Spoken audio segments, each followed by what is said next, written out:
Last week in the United States Senate, 3 good things happened. 3 good things for 3 military leaders. They got their promotions. Finally. They were confirmed new positions in the United States military. These are top leaders, top military positions. Here are their names. General Randy George, confirmed as Army Chief of Staff. General Eric Smith, Commandant of the United States Marine Corps. General Charles Q. Brown, confirmed as Chairman of the Joint Chiefs of Staff. General Brown is Air Force. General George, Army. General Smith, Marines. Air Force, Army, Marines. All 3 are now confirmed. Air Force, Army, Marines.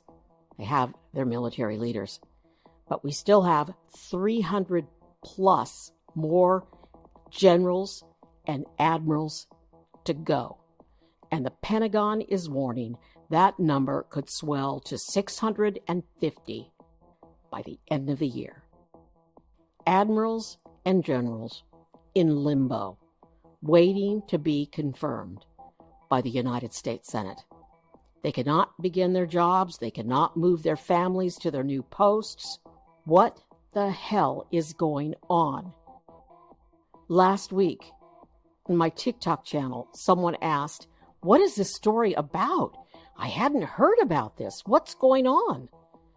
Another question could be, why are Republicans effing with the United States military? Why are they screwing with our military leaders? I'm Gloria Moraga. This is the Political Woman Podcast, and I'm here to try to answer that question.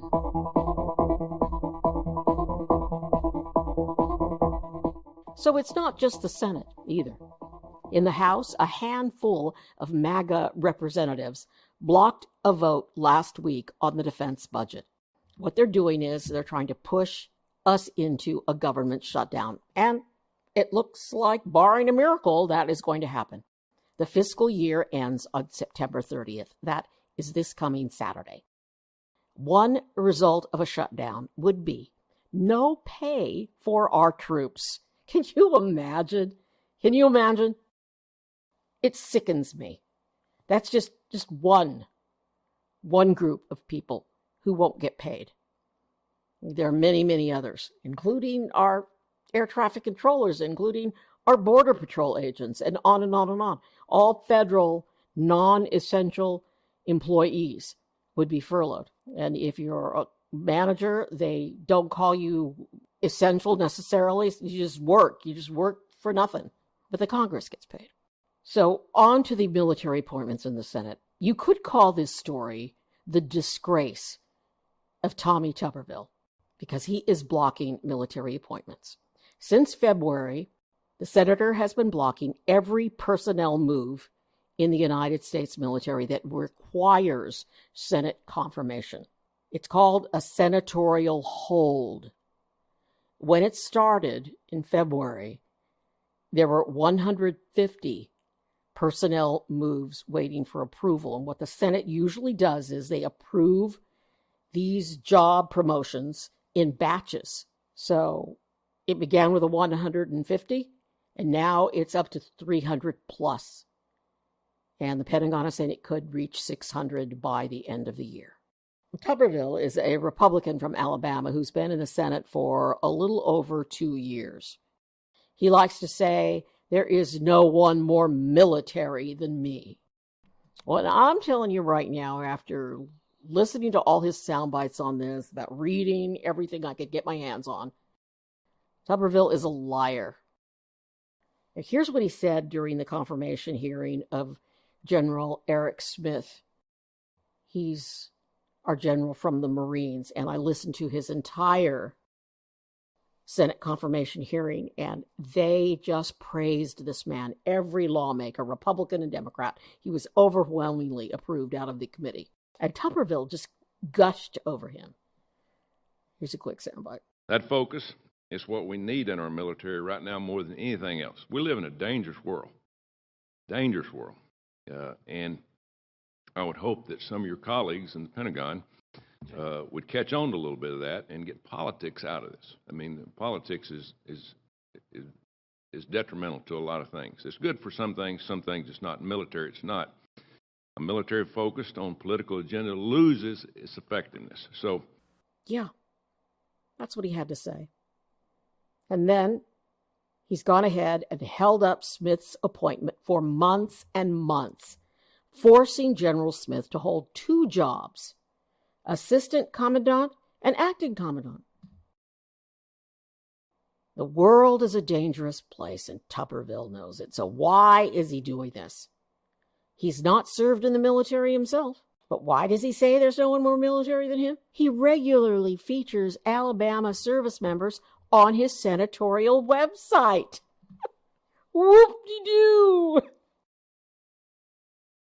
Tuberville has said he will lift his hold on Biden nominations, and he began in February, only after the Pentagon rescinds its policy of granting leave and reimbursing travel costs for military personnel who could not obtain reproductive health care in the state where they are stationed. And I'm going to say this right now through clenched teeth. Needing a gynecologist is more than just wanting to get an abortion.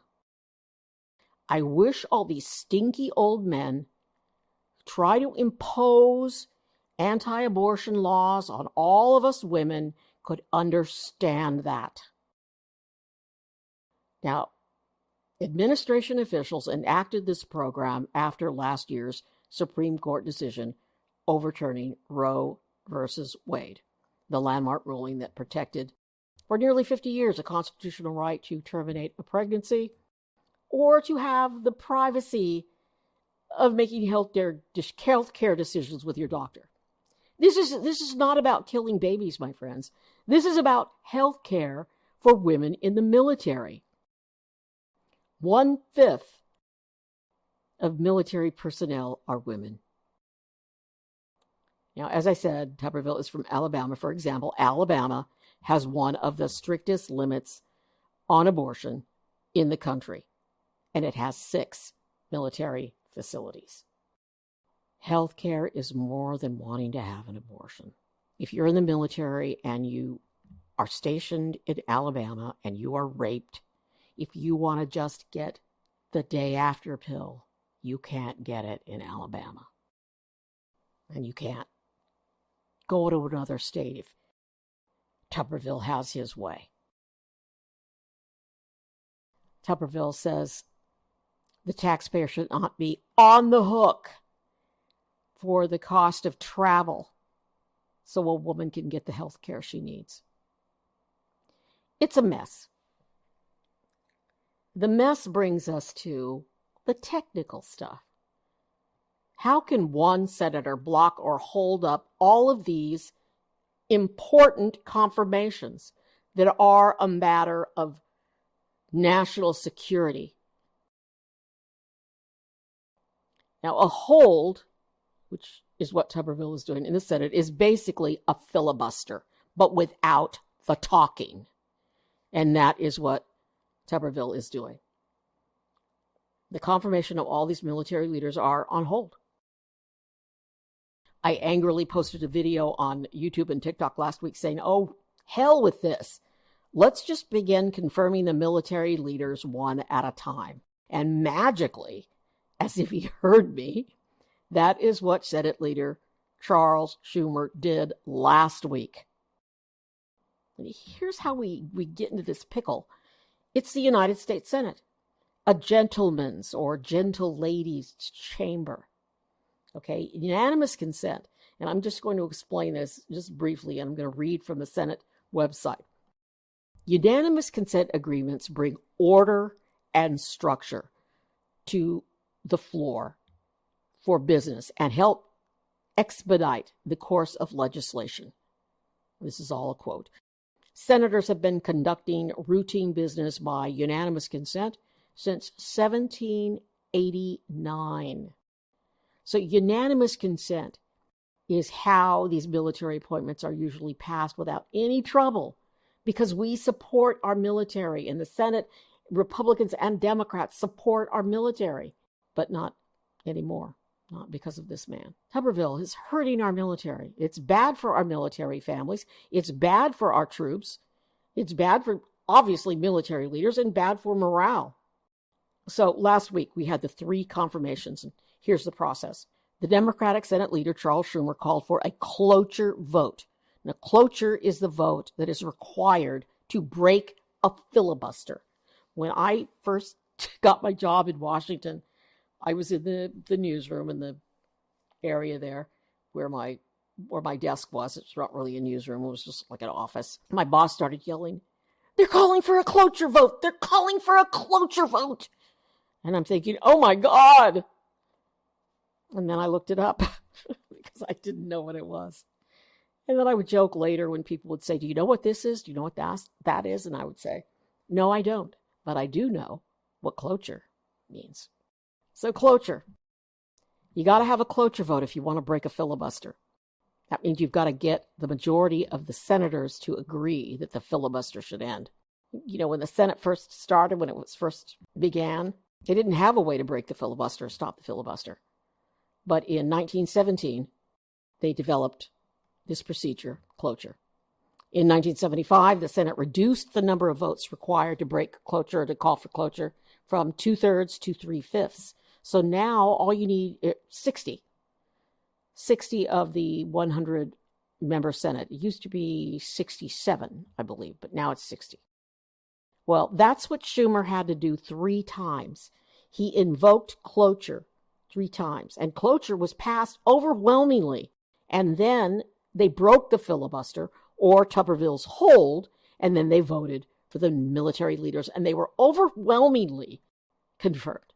According to Senate leaders, confirming the military leaders one at a time would take months. I still say, so the F what? Suspend the rules and begin doing it. Short of that, somebody needs to shame or pressure Tuberville into doing it. Senate Republicans, Mitch McConnell, the voters of Tennessee. So, my friends, that is the answer to the question that was asked of me on TikTok. What is going on with the confirmation of our military leaders? And the answer, one ridiculous man. A woman's right to privacy and health care, and respecting and caring for our military that is made up of men and women. Men and women and their families who sacrifice so much for this country. The world is a dangerous place.